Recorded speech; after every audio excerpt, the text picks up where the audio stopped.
কোটা আন্দোলনকারীদের সঙ্গে গণভবনে বসতে চেয়েছেন প্রধানমন্ত্রী শেখ হাসিনা। এছাড়া আর আন্দোলন বা সংঘাত চান না এমনটিও বলেছেন সরকার প্রধান।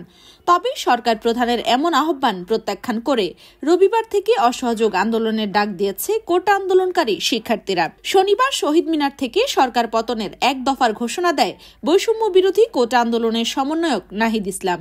এর আগে শনিবার গণভবনে পেশাজীবী সমন্বয় পরিষদের কেন্দ্রীয় নেতাদের সঙ্গে বৈঠক করেন প্রধানমন্ত্রী শেখ হাসিনা। বৈঠকে সরকার প্রধান বলেন, গণভবনের দরজা খোলা আছে।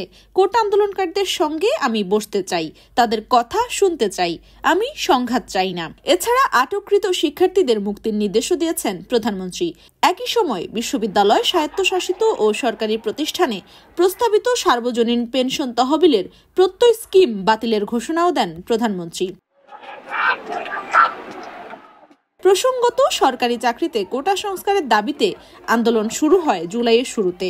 শিক্ষার্থীদের কোটা সংস্কারের দাবিতে সূত্রপাত হওয়া এই আন্দোলন ঘিরে দেশের বিভিন্ন স্থানে 16 জুলাই থেকে সহিংসতার ঘটনা ঘটতে শুরু করে।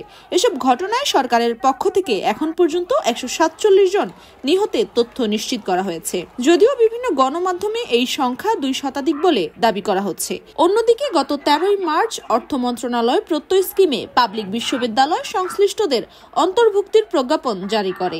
এরপর থেকে মানববন্ধন, অর্ধদিবস কর্মবিরতি, স্মারকলিপি দেওয়া সহ নানা কর্মসূচি পালন করেন শিক্ষক ও কর্মকর্তারা। দাবি না মানায় এক পর্যায়ে সর্বাত্মক কর্মবিরতিতে যান তারা।